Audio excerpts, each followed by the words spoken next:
Hi, I'm Katie Couric. Welcome to Eye to Eye. James Lipton, host of Inside the Actors Studio, may be the most prepared celebrity interviewer in the business. He told our Erin Moriarty for CBS News Sunday Morning that preparation is the key to a good conversation.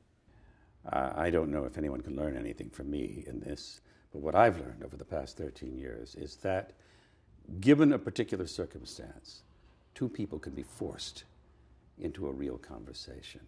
And from the beginning, it was my hope that when people watched Inside the Actors Studio, they would have the feeling that they were eavesdropping on me and my guest in their living room or in mine, talking about something that means the most to us, craft. How would you describe what you do inside the Actors Studio?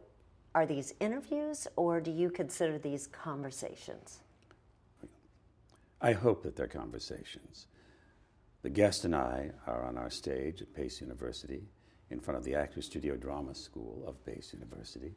Those are master's degree candidates out there, actors, writers, directors.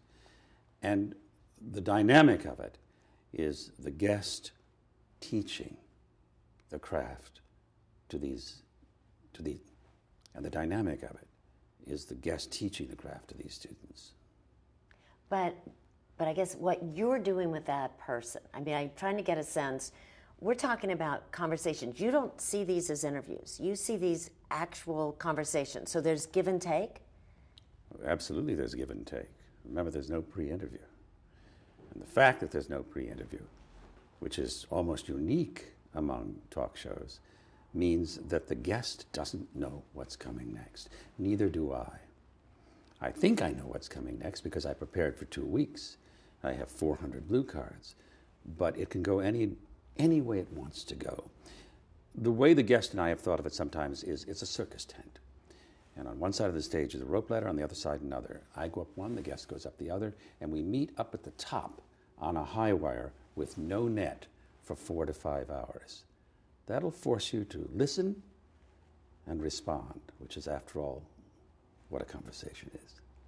That sounds actually a little frightening. Are some of these conversations a little nerve-wracking, a little frightening? Nerve-wracking to whom? To me? Yes. No. I confess that I'm not nervous about it. Some of the guests are. Some of my guests have never been on any other talk show. Eddie Murphy, James Gandolfini, Paul Newman, Kathy Bates, Johnny Depp, Angelina Jolie. These are people who don't do this.